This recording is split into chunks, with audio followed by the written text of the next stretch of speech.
Hello guys, so the topic of this video is violations violations of the assumptions of violations of the assumptions of your classical linear regression model. Violation of the assumption of the classical linear regression model.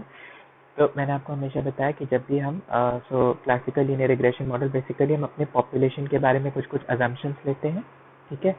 For example, the model can be linear in model is linear. That means it can be linear. It is linear in parameters. It may or may not be linear in variables. The values of the x variables are stochastic, are non-stochastic or fixed in repeated sampling. Then the average value of the error term is 0. The expected value of the error term is 0. तो वो सारी assumptions हम लेते हैं classical linear regression model में, जो कि population पे apply करते हैं. और वो assumptions जो हैं वो हमें जो है जब हम अपने OLS एस्टिमेटर्स डिराइव कर लेते हैं, जब हमने OLS एस्टिमेटर जब हम डिराइव कर लेते हैं तो उनको ब्लू प्रूफ करने में, बेस्ट लीनियर अनबायस्ड प्रूफ करने में वो असम्पशंस हमें हेल्प करते हैं. ठीक है. और अगर हम उनको ब्लू प्रूफ कर देते हैं तो उससे क्या होता है कि हमारे लिए इन्फ्रेंसेस ड्रॉ करना, जैसे हाइपोथेसिस टेस्टिंग कंडक्ट करना ईजी हो जाता है. So what is the sequence that you make certain assumptions about the population. ठीक है. उसके बाद OLS एस्टिमेटर्स निकालने में आप assumption नहीं यूज करते हो, लेकिन उनकी प्रॉपर्टीज प्रूव करने में यू यूज दोज assumptions. और वो प्रॉपर्टीज जब एक बार प्रूव हो जाती हैं तो वो हमें इन्फ्रेंसेस ड्रॉ करने में अबाउट द पॉपुलेशन हेल्प करती है. ठीक है. तो हम जो है हमारे कोर्स में 3 assumptions जो हमने पढ़े थे. ठीक है. अब हम पढ़ेंगे कि अगर वो assumption सेटिस्फाई नहीं हो रहे तो उससे क्या होगा. ठीक है. तो द फर्स्ट पार्ट है, तो बेसिकली आई विल इंट्रोड्यूस कि हम 3 assumptions पढ़ते हैं. That there is no multicollinearity between explanatory variables. No multicollinearity between explanatory variables. Second एक assumption हम लेते हैं that your error variance is homoscedastic. You have homoscedastic variance. And third assumption जो हम लेते हैं that there is no autocorrelation.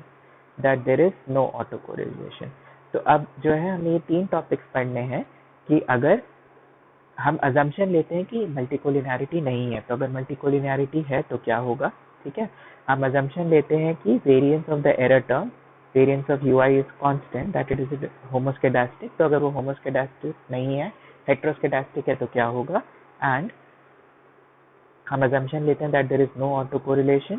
Autocorrelation basically means कि 2 error terms के बीच में जो है हम अज्यूम करते हैं कि कोई रिलेशन नहीं है, लेकिन अगर एरर टर्म्स के बीच में कोई रिलेशन है तो उससे क्या होगा. ठीक है. तो अब हम ये assumption जो है वायलेट करके देखेंगे. ठीक है. तो हर एक जो ये तीनों assumptions के वायलेशन डिस्कस करेंगे, तो उसमें आपने बेसिकली 4 चीजें पढ़नी है. तो ये जो वीडियोज हैं ये ज्यादातर थ्योरेटिकल होंगी. नेचर ऑफ द प्रॉब्लम, कि प्रॉब्लम क्या है, उसका मीनिंग. सेकंड, कॉन्सिक्वेंसेस, कि अगर मल्टीकोलिनियरिटी है डेटा में तो क्या होगा. Third is detection, how do you detect कि आपके डेटा में मल्टीकोलिनियरिटी है, हेटेरोस्केडास्टिसिटी है या ऑटोकोरिलेशन है. And fourth is remedies. तो अगर आपने डिटेक्ट कर लिया कि मल्टीकोलिनियरिटी है तो हम क्या रेमेडीज कर सकते हैं. तो हर एक जो प्रॉब्लम हम डिस्कस करेंगे उसको आप 4 पार्ट्स में पढ़ोगे. nature of the problem, consequences, detection and remedies. Okay. So this first video will basically focus on multicollinearity, and the rest 2 videos will focus on heteroscedasticity and autocorrelation. ठीक है. Heteroscedasticity and autocorrelation.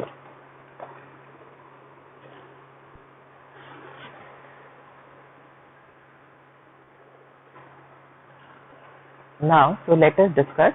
So आपने ये ध्यान रखना है, assumption क्या लेते हैं हम. assumption क्या लेते हैं that there is no multicollinearity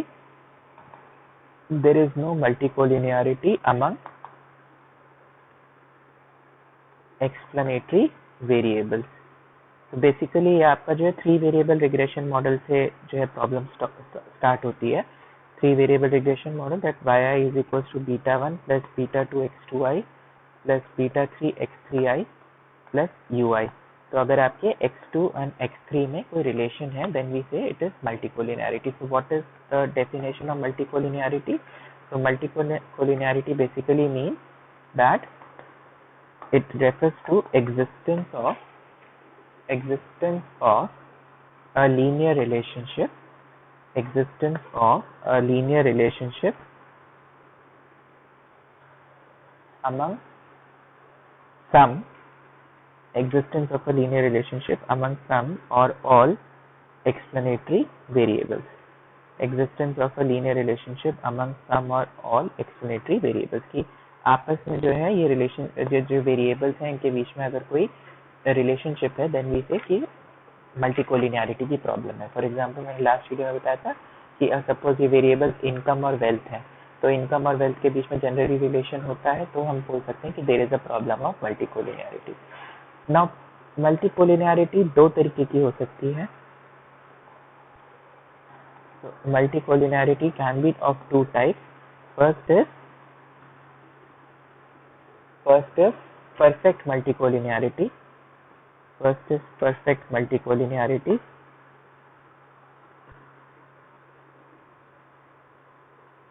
And next is second is less than perfect multicollinearity. Less than perfect multicollinearity. What do we mean by perfect multicollinearity? Perfect multicollinearity तब होगी when there is an exact linear relationship. When there is an exact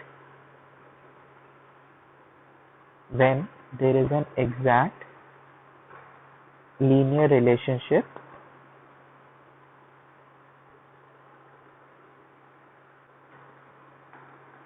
between the independent or the explanatory variables. When there is an exact linear relationship between the independent variables, then we say that there is a problem of perfect multicollinearity. ठीक है. Less than perfect multicollinearity का मतलब that the relationship is not exact, but the independent variables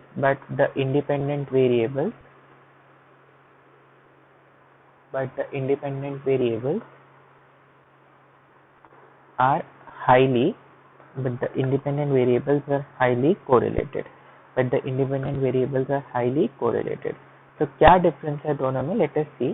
suppose मैंने variable लिया x2 x3, ठीक है, and एक variable है सपोज x4, ठीक है. x2 is 10, 15, 18, 24, 30.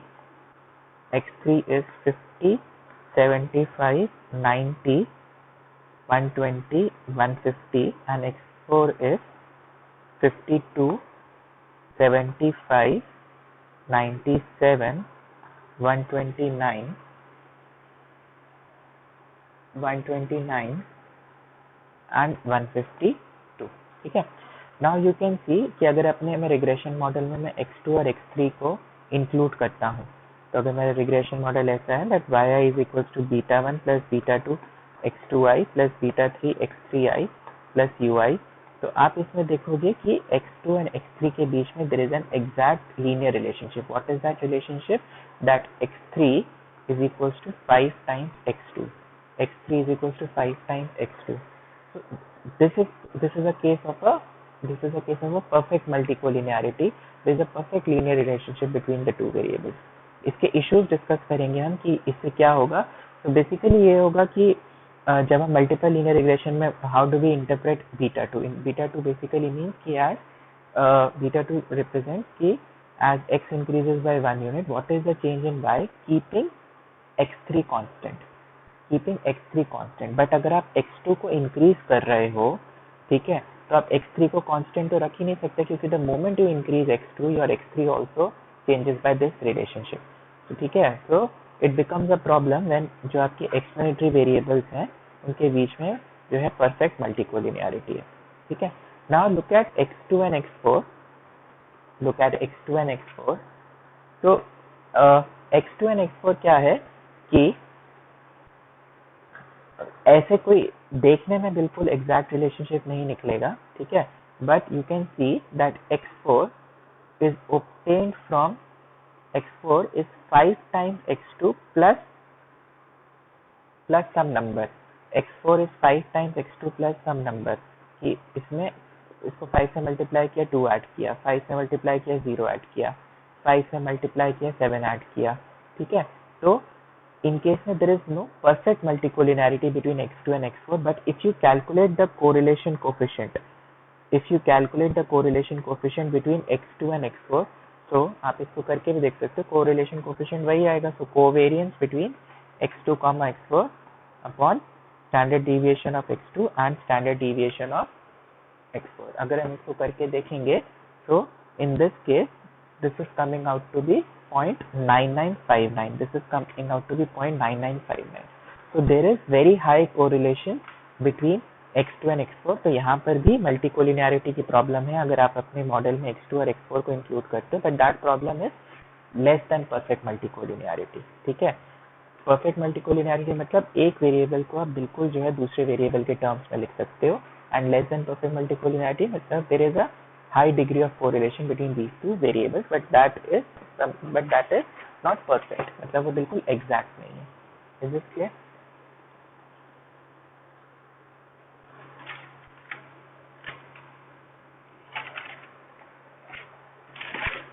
Now you have to remember that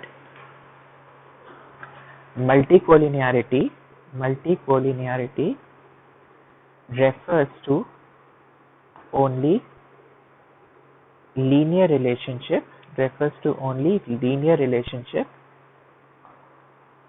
among the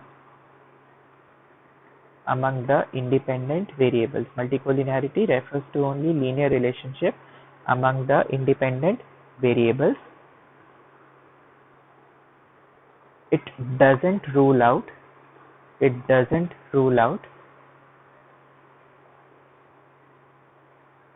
non-linear relationships among them. It doesn't rule out non-linear relationships among them. So what we are saying is, suppose we have a model that yi is equals to beta 0 plus beta 1 x1i, beta 1 xi plus beta 2 x square i plus beta 3 x cube i plus ui, ठीक है। So in this case, as you can see that xi square and xi cube are obviously functionally related to xi. They are obviously functionally related to xi, but the relationship is non-linear. ठीक है। तो strictly speaking, जो true multicollinearity के sense में, तो strictly these models do not violate the assumption of multicollinearity, ठीक है। मतलब अगर थ्योरेटिकली आप देखो, लेकिन प्रैक्टिकली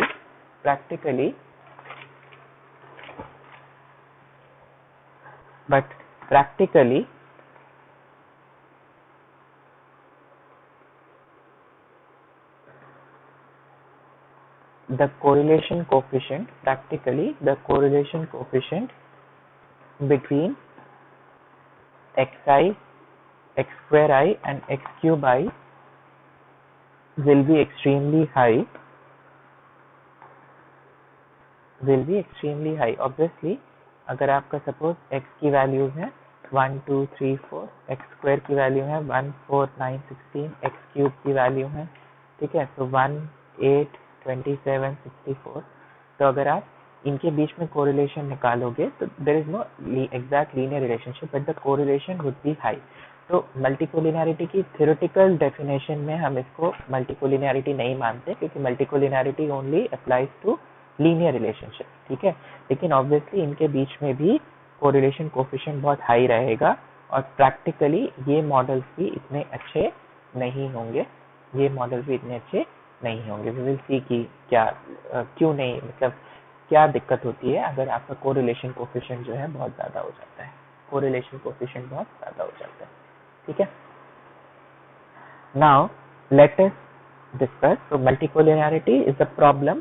ठीक है, what is this problem? When there is high degree of correlation between explanatory variables, that correlation could be perfect. ठीक है, बिल्कुल एग्जैक्ट रिलेशनशिप हो सकता है या लेस देन परफेक्ट हो सकता है। ठीक है, नाउ सोर्सेज ऑफ मल्टीकोलिनियरिटी की हमारे डेटा में मल्टीकोलिनियरिटी क्यों हो सकती है। ठीक है, हमारे डेटा में मल्टीकोलिनियरिटी क्यों हो सकती है? First is the first source is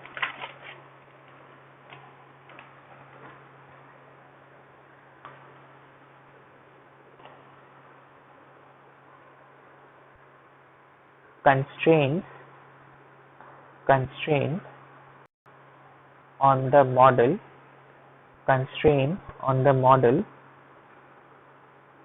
or in the population being sampled. Constraints in the model or in the population being sampled.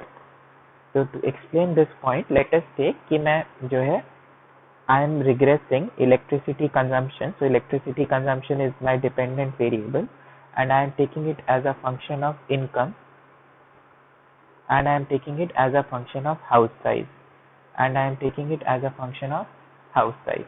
तो अब इसमें क्या होगा कि जनरली क्या देखा जाता है that families with higher income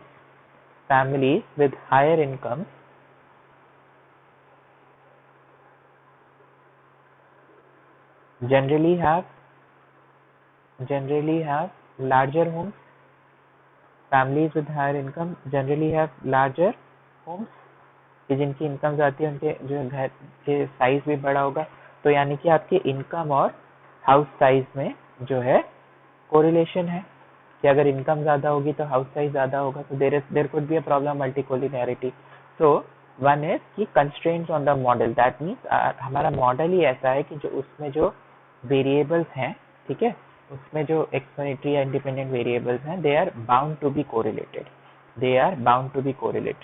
ठीक है, ऑल्दो परफेक्ट कोलिनियरिटी नहीं होगी, लेकिन you will have a high degree of correlation between income and house size.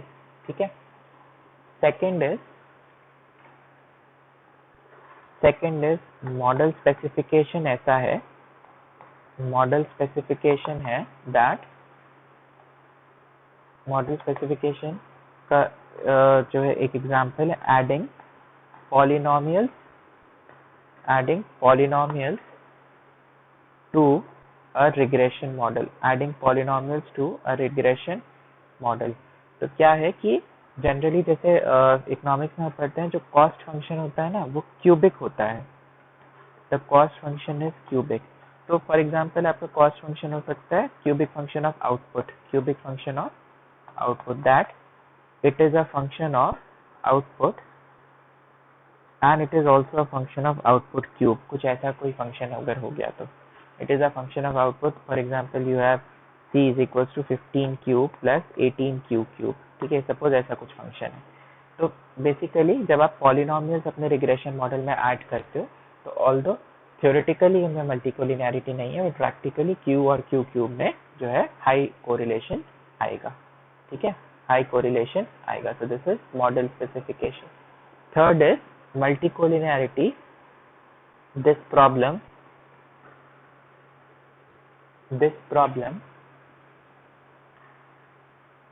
mostly occurs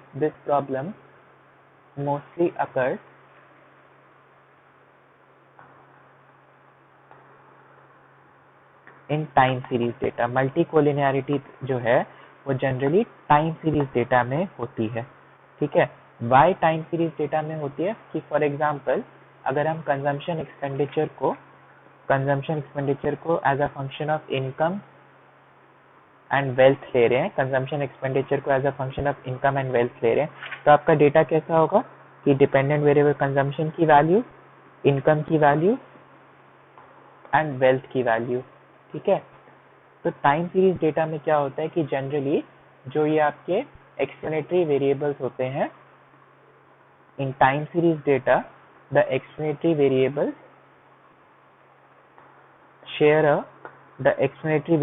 share a common trend.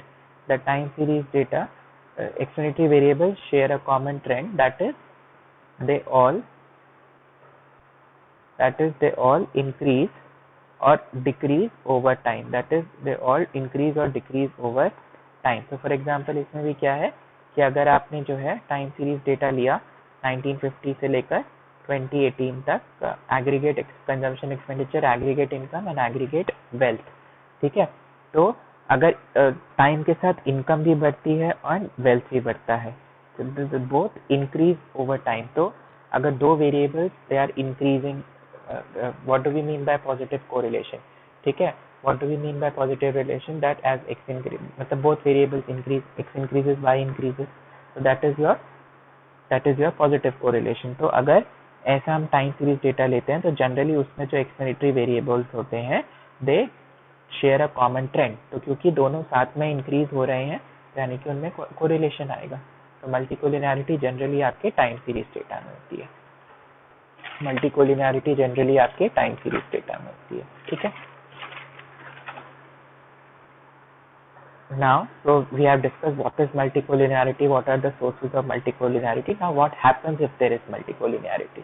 So, the next topic is consequences of multicollinearity. Consequences of multicollinearity. Consequences of multicollinearity. The first major consequence that the regression coefficients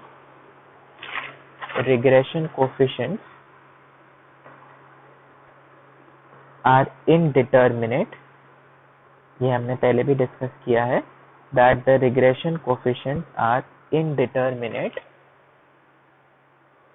that is they cannot be determined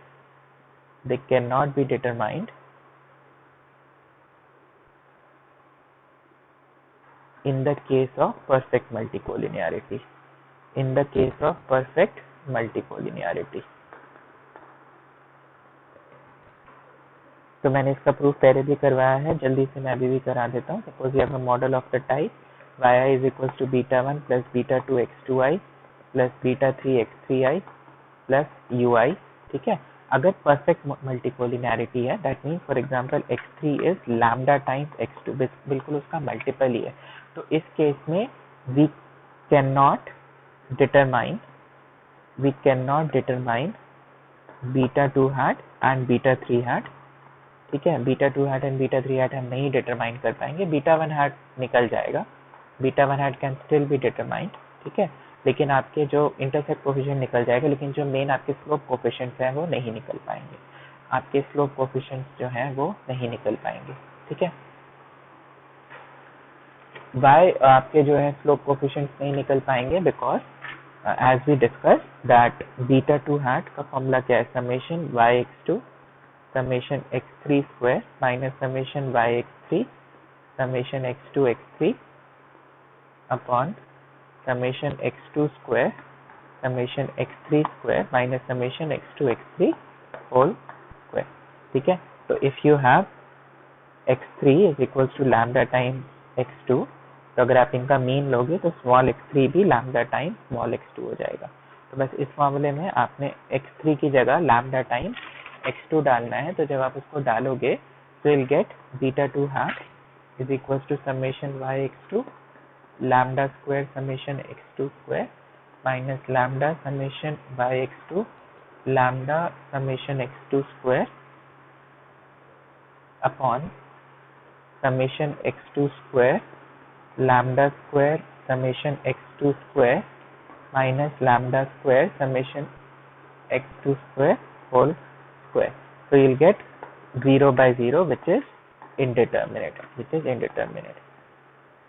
ठीक है. तो जब आपके बिल्कुल perfect multicollinearity है, बिल्कुल exact collinearity है, then beta 2 hat and beta 3 hat आप डिटरमाइन कर ही नहीं सकते, तब तो बहुत ही सीरियस प्रॉब्लम है. I hope this is clear कि परफेक्ट मल्टीकोलिनियरिटी एक बहुत सीरियस प्रॉब्लम है जिसमें हम अपने स्लोप कोफिशिएंट की वैल्यू नहीं निकाल पाते, ठीक है. But if multicollinearity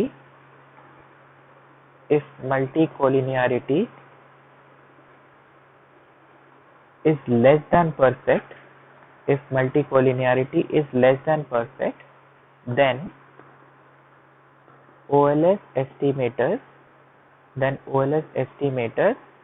are still blue.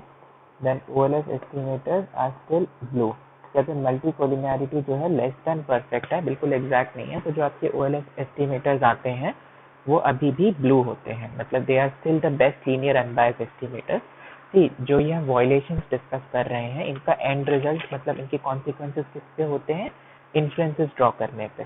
तो हमें ये डिस्कस करना है कि अगर ये हम जो क्लासिकल लीनियर रिग्रेशन मॉडल का अगर हम अजम्पशन वायलेट कर रहे हैं तो वो हमारी डिसीजन मेकिंग, इन्फ्लुएंसेस ड्रॉ करने के जो पावर है उसको कैसे हैम्पर कर रहा है, या हमारे इन्फ्लुएंसेस की क्वालिटी को कैसे हैम्पर कर रहा है। तो if multicollinearity is less than perfect then OLS estimators BLUE तो होते हैं, बट क्या होता है, but the variances of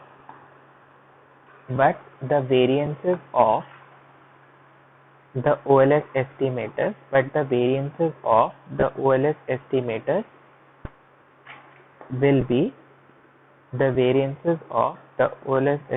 will be very large.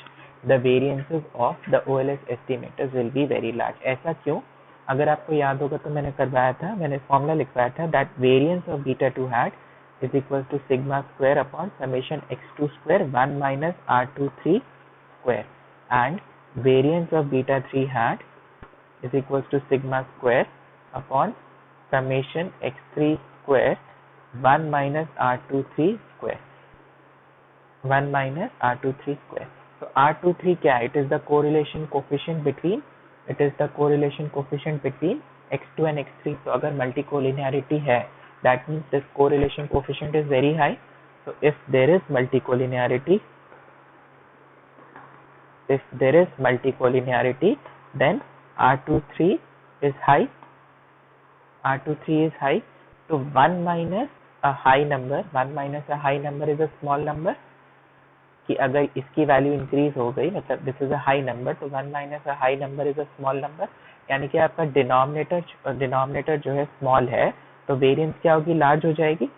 तो R23 हाई की वजह से आपका variance of beta 2 hat and variance of beta 3 hat will be very large, they are still efficient. कि बाकी एस्टिमेटर से इनका वेरिएंस अभी भी कम है, लेकिन बढ़ गया है पहले से ज्यादा। अभी भी you have to remember they are still BLUE का मतलब क्या है कि ई इसमें क्या स्टैंड करता है, एफिशिएंट का क्या मतलब होता है, they have the minimum variance in the class of similar linear unbiased estimator. क्या आपने कोई और लीनियर एस्टिमेटर लिया जो कि अनबायस्ड है, तो इनकी वेरिएंस जो होगी वो जो है उनसे सबसे कम होगी। तो अभी भी उनकी वेरिएंस सबसे कम है, लेकिन पहले से बढ़ गई है। अगर मल्टीकोलिनियरिटी नहीं होती और मल्टीकोलिनियर अब है, तो जो है अब इनकी जो है वेरिएंस जो है पहले से बढ़ गई है। तो ना व्हाट इज द इश्यू अगर वेरिएंस जो है बढ़ जाती है, तो व्हाट इज द इश्यू अगर वेरिएंस बढ़ जाती है? इश्यू आएगा जब आप टी स्टैटिस्टिक कैलकुलेट करोगे। तो टी स्टैटिस्टिक सपोज हमें कैलकुलेट करना है, null hypothesis is that beta 2 is equal to 0 and the alternate hypothesis is beta 2 is not equal to 0. ठीक है, तो how do we calculate? It is beta 2 hat minus beta 2 upon standard error of beta 2 hat. Beta 2 hat minus beta 2 upon standard error of beta 2 hat. तो as अब हमने prove किया कि अगर R23 increase करता है तो variance of beta 2 hat increase करेगा, एंड स्टैंडर्ड एरर क्या होता है, इसका स्क्वायर रूट होता है। तो अगर वेरिएंस इंक्रीज कर रहा है तो standard error of beta 2 hat भी इंक्रीज करेगा। तो यानी कि जो टी कैलकुलेटेड होगा, तो this is your T calculated, इसकी वैल्यू क्योंकि स्टैंडर्ड एरर डिनोमिनेटर में है, तो टी कैलकुलेटेड विल फॉल। ठीक है, अब इसका क्या कॉन्सिक्वेंस है, हम नल हाइपोथेसिस को कब रिजेक्ट करते हैं, when T calculated is greater than T critical. When T calculated is greater than T critical, we reject the null hypothesis. And we conclude that we conclude that beta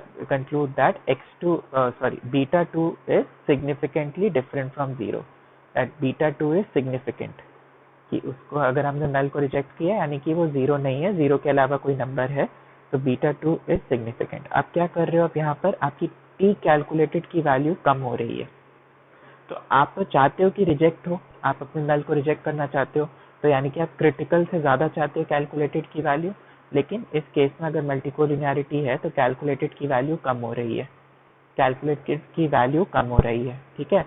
तो इस case में क्या होगा कि आप नल को रिजेक्ट इजीली नहीं कर पाओगे। तो what you will do, so we will increasingly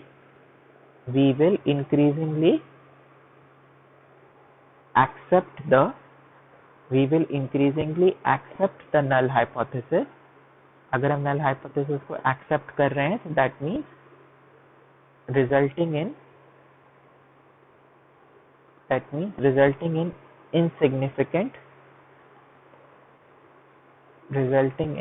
insignificant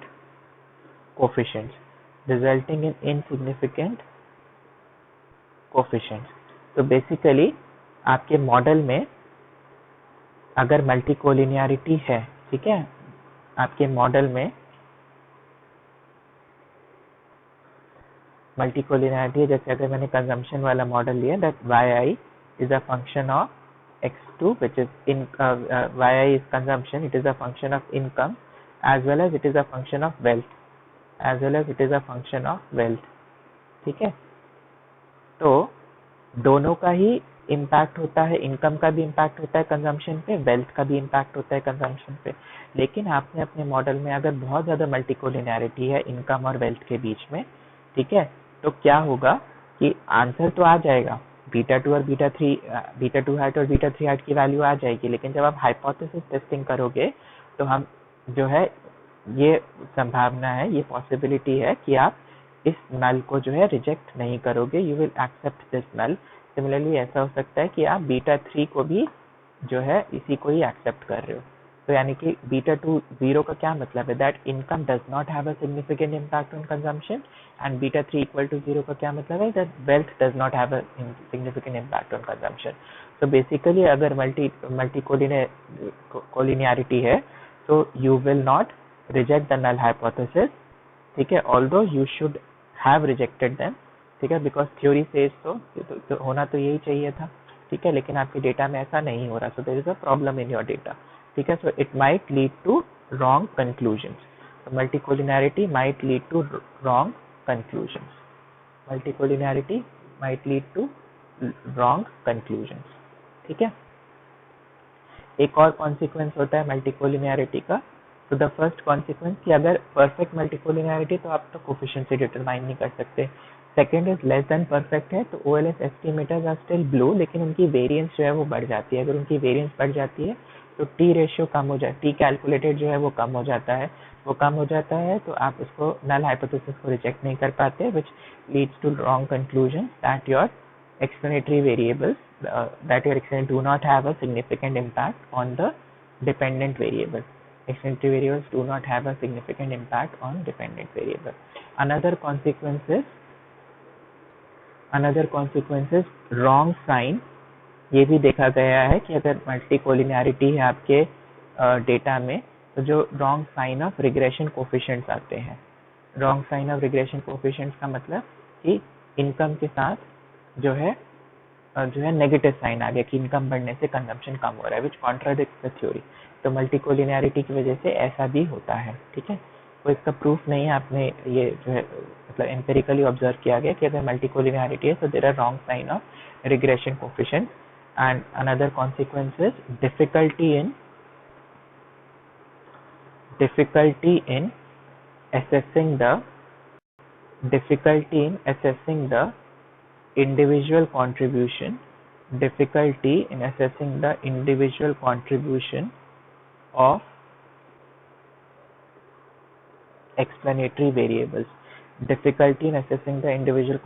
of explanatory variables, कि हम जो है आइसोलेट नहीं कर पाते कि इनकम का कितना इम्पैक्ट है और वेल्थ का कितना इम्पैक्ट है ऑन कंजम्पशन, बिकॉज इनके बीच में इतना कुछ ज़्यादा रिलेशन है कि हमें जो है इनका सही से इंडिविजुअल इम्पैक्ट नहीं मिल पाता कि सिर्फ इनकम का कितना इम्पैक्ट है या सिर्फ वेल्थ का कितना इम्पैक्ट है कंजम्पशन पे। ठीक है, तो this is your definition. These are the consequences of multicollinearity. These are the consequences of multicollinearity. ठीक है,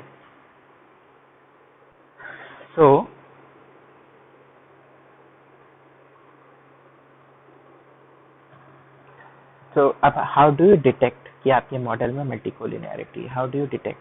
So next is detection of multicollinearity. How do you detect कि आपके मॉडल में multicollinearity है? The first is very important, that you have a high R square but few significant, you have a high R square but few significant individual coefficients, but few significant individual coefficients. ठीक है, see, if R square is very high, if R square is high, say in excess of 0.80, in excess of 0.8 मतलब 80% से ज़्यादा आपका R square आ रहा है, then the F test will reject the hypothesis. The F test will reject the hypothesis that the partial slope coefficients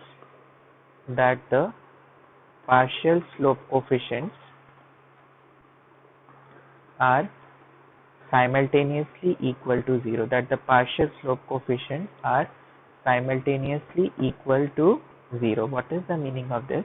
मैंने आपको एक last video में बताया था कि जब हमें जो है चेक करना, suppose you have this model β1 plus β2 x2i plus β3 x3i plus ui, ठीक है, अगर आपको इंडिविजुअली चेक करना है whether β2 and β3 are significant or not, और β2 and β3 are significant or not, in that case आप टी टेस्ट यूज करते हो। लेकिन अगर आपको जॉइंट हाइपोथेसिस चेक करना है कि β2 is equals to β3 is equals to 0, this is the null hypothesis, इसको हम डिनोट करते हैं ऑल्टरनेट, इसका मतलब इसका जो है दूसरा तरीका है इसको लिखने का, that R square is equals to 0, कि दोनों एक्सप्लेनेटरी वेरिएबल्स जो है कुछ भी वेरिएशन बाय में एक्सप्लेन नहीं करते हैं, और इसका ऑल्टरनेट हाइपोथेसिस है that R square is not equal to 0, R square is not equal to 0।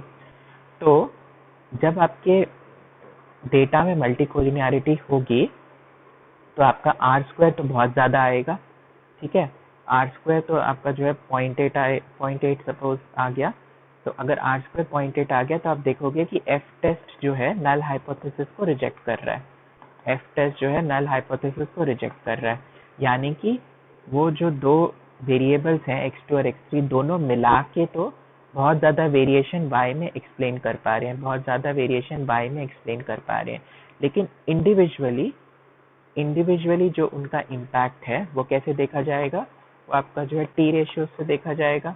Individually जो इनका इम्पैक्ट है वो इनसिग्निफिकेंट आ रहा है, इंडिविजुअली जो इनका इम्पैक्ट है वो इनसिग्निफिकेंट आ रहा है, मतलब इंडिविजुअली जब आप चेक करोगे β2 और β3 के लिए, ठीक है, तो आप नल हाइपोथेसिस इस केस में क्या होगा, that β2 is equals to 0 and β2 is not equal to 0, इसमें β3 is equals to 0 and β3 is not equal to 0, तब इस केस में आप रिजेक्ट नहीं कर रहे हो, don't reject null, don't reject null, ठीक है, तो यानी कि आप बोल रहे हो कि इस केस में कि ये β2 जो आपका कोफिशिएंट है वो इट इज इनसिग्निफिकेंट, सिमिलरली β3 जो है वो इनसिग्निफिकेंट है। तो जब भी मल्टीकोलिनियरिटी होगी डेटा में तो हम कैसे चेक कर सकते हैं कि अगर सपोज हमने उस पर रिग्रेशन रन किया, आर स्क्वायर निकाला, तो आर स्क्वायर तो ज़्यादा आ रहा है, ठीक है, हमने एफ टेस्ट किया, एफ टेस्ट में भी नल हाइपोथेसिस रिजेक्ट कर रहे हैं, लेकिन जब हमने इंडिविजुअली टी टेस्ट किए तो इंडिविजुअली वो जो कोफिशिएंट्स हैं आपके β2 एंड β3 वो सिग्निफिकेंट नहीं आ रहे हैं, वो सिग्निफिकेंट नहीं आ रहे हैं। ऐसा क्यों हो रहा है, देखो कि consumption is a function of income and wealth, consumption is a function of income and wealth. तो क्या हो रहा है इस केस में